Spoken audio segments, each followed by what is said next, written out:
नमस्कार दोस्तों, ये video editorial compilation for mains का पार्ट है। आप प्लेलिस्ट में जाके एडिटोरियल की वीडियोस पेपर वाइज और टॉपिक वाइज देख सकते हो।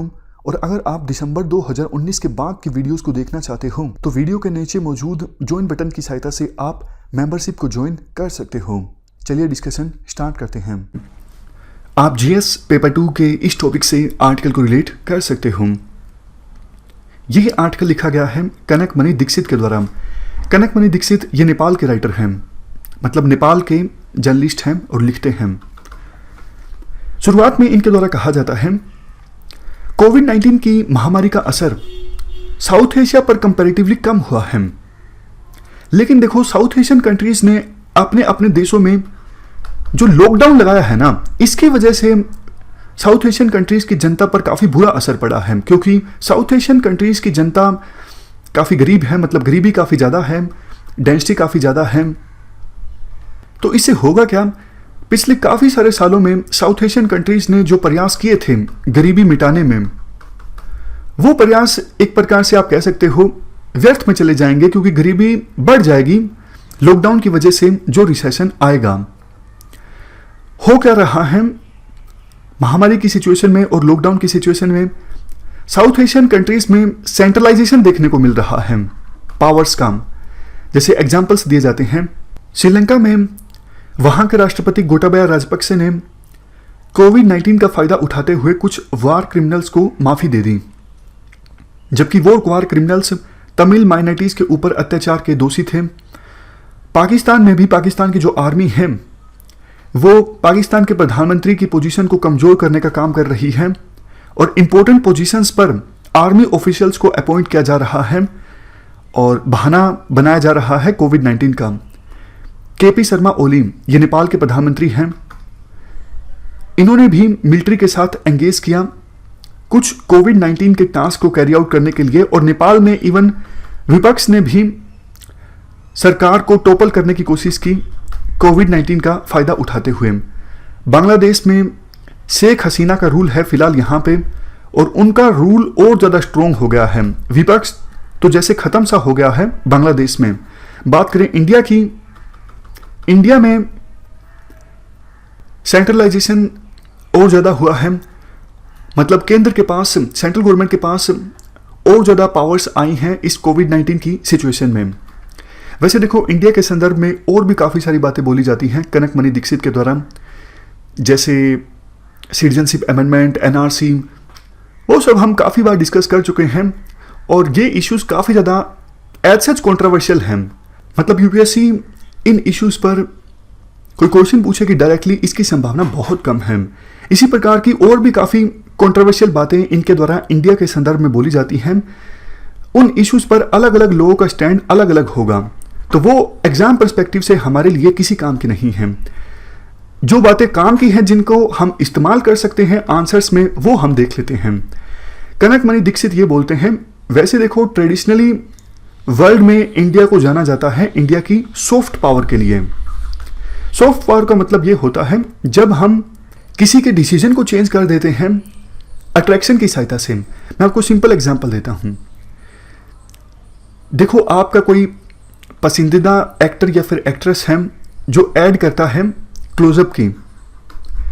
पहले आप कोलगेट इस्तेमाल कर रहे थे, लेकिन जैसे ही आपने देखा कि मेरा पसंदीदा एक्टर या फिर एक्ट्रेस क्लोजअप की ऐड कर रहा है या फिर कर रही है, तो आप कोलगेट को इस्तेमाल करना छोड़ देते हो, आप क्लोजअप का इस्तेमाल करने लगते हो। तो ये क्या है, ये आपके पसंदीदा एक्टर या फिर एक्ट्रेस की सॉफ्ट पावर है। उसने अपनी अट्रैक्शन का फायदा उठाते हुए आपके डिसीजन को चेंज कर दिया। देशों के संदर्भ में हम बात करें, जैसे देखो अफगानिस्तान में हमारी काफ़ी ज़्यादा गुडविल है। अफगानिस्तान के लोग काफ़ी बॉलीवुड की मूवीज़ को देखना पसंद करते हैं, वो हमारी इंडिया की क्रिकेट टीम को भी पसंद करते हैं, इंडिया के कल्चर को वहाँ पे काफ़ी पसंद किया जाता है। तो हमारी वहाँ पे काफ़ी ज़्यादा सॉफ्ट पावर है, उनकी गवर्नमेंट के साथ भी अच्छे रिलेशंस हैं।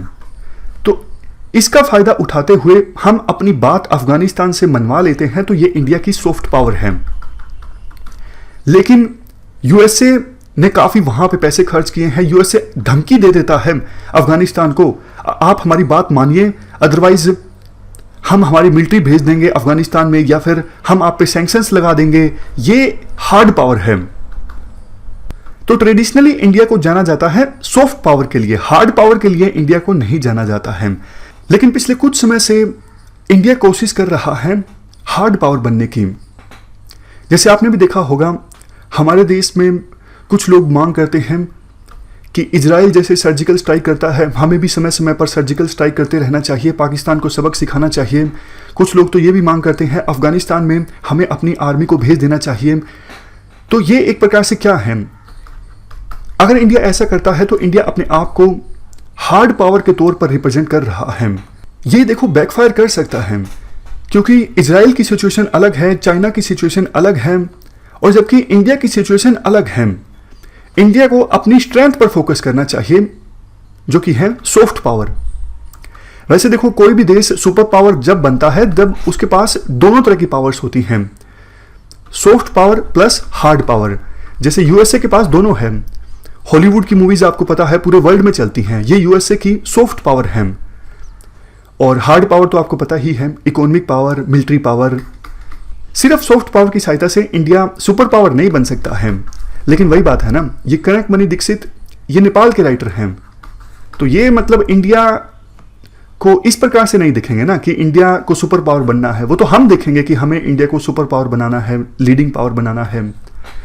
तो खैर, इनके द्वारा इसके बाद आर्टिकल में ये बोला जाता है, अभी साउथ एशिया के विभिन्न देशों को क्या करना चाहिए, दो चीजें करनी चाहिए। एक तो अपने अपने देशों में जो प्रोविंशियल यूनिट्स हैं, लोकल यूनिट्स हैं, उनको ज्यादा पावर दे दी जाए, क्योंकि लोकल यूनिट्स, लोकल पंचायत या फिर स्टेट गवर्नमेंट्स, उनको ज्यादा पता है ग्राउंड सिचुएशन के बारे में। और देखो, कहीं ना कहीं ये बात सच भी है। टॉप डाउन अप्रोच यानी सेंट्रलाइजेशन ऑफ पावर और सेंट्रलाइज डिसीजन मेकिंग काफी बार नुकसानदायक साबित होती है। दूसरी बात इनके द्वारा ये बोली जाती है, साउथ एशियन कंट्रीज को भी एक मंच पर आना चाहिए, आपस में कोऑपरेट करना चाहिए इस महामारी से निपटने में।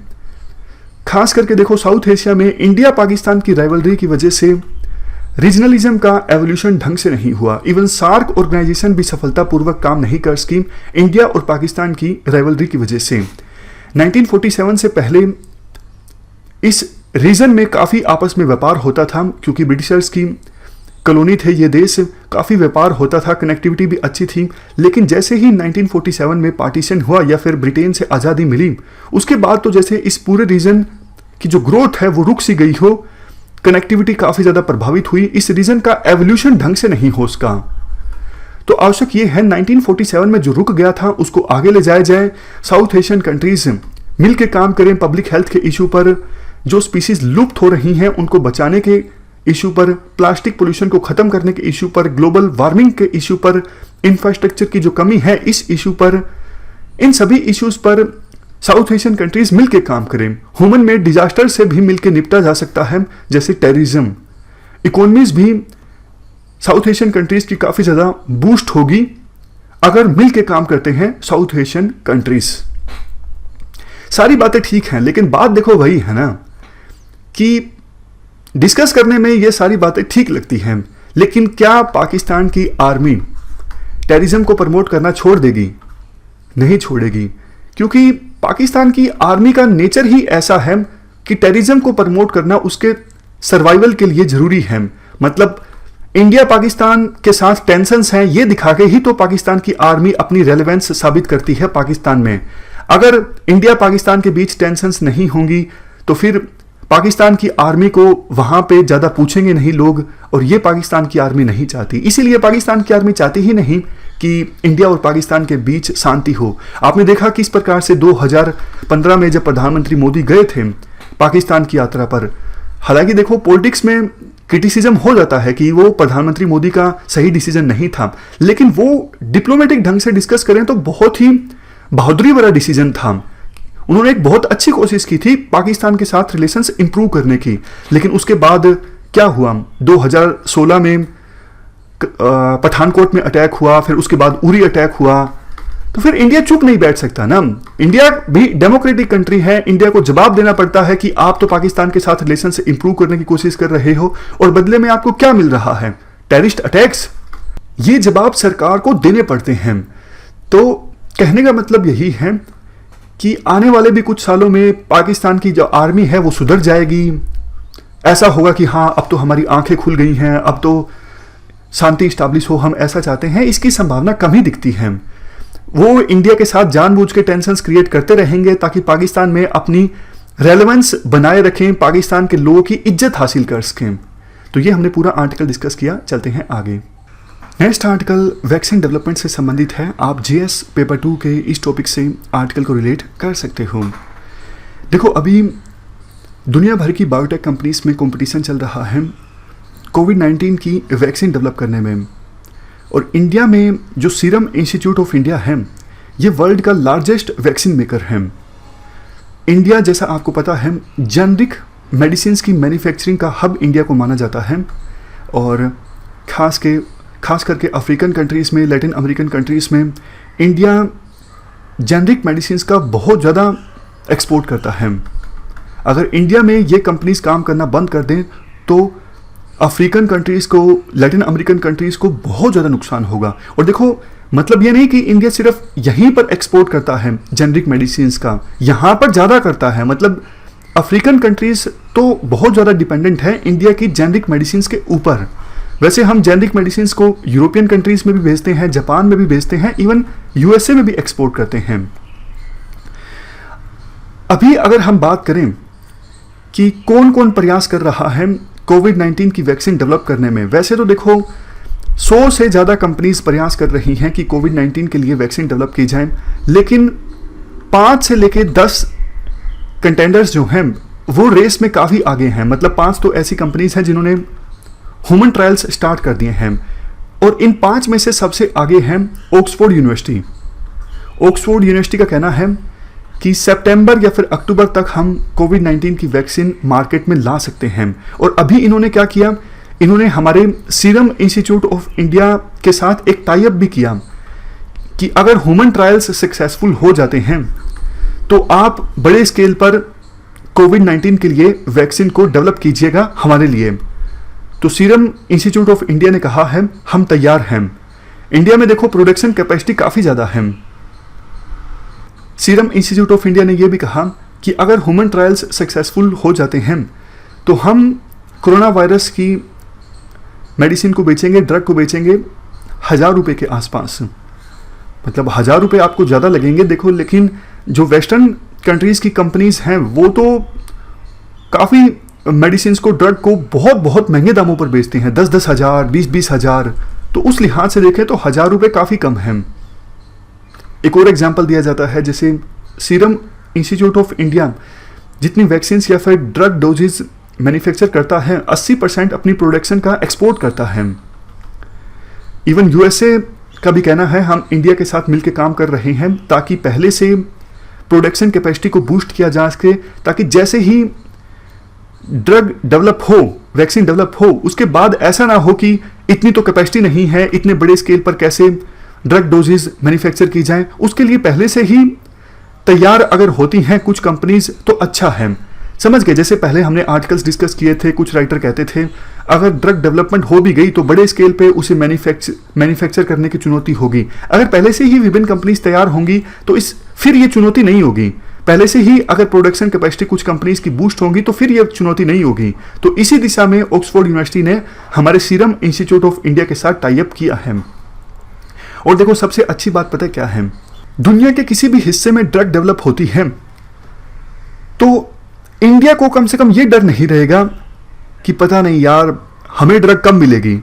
हमारी ड्रग डेवलपमेंट कैपेसिटी अच्छी है, मतलब मैन्युफैक्चरिंग कैपेसिटी अच्छी है।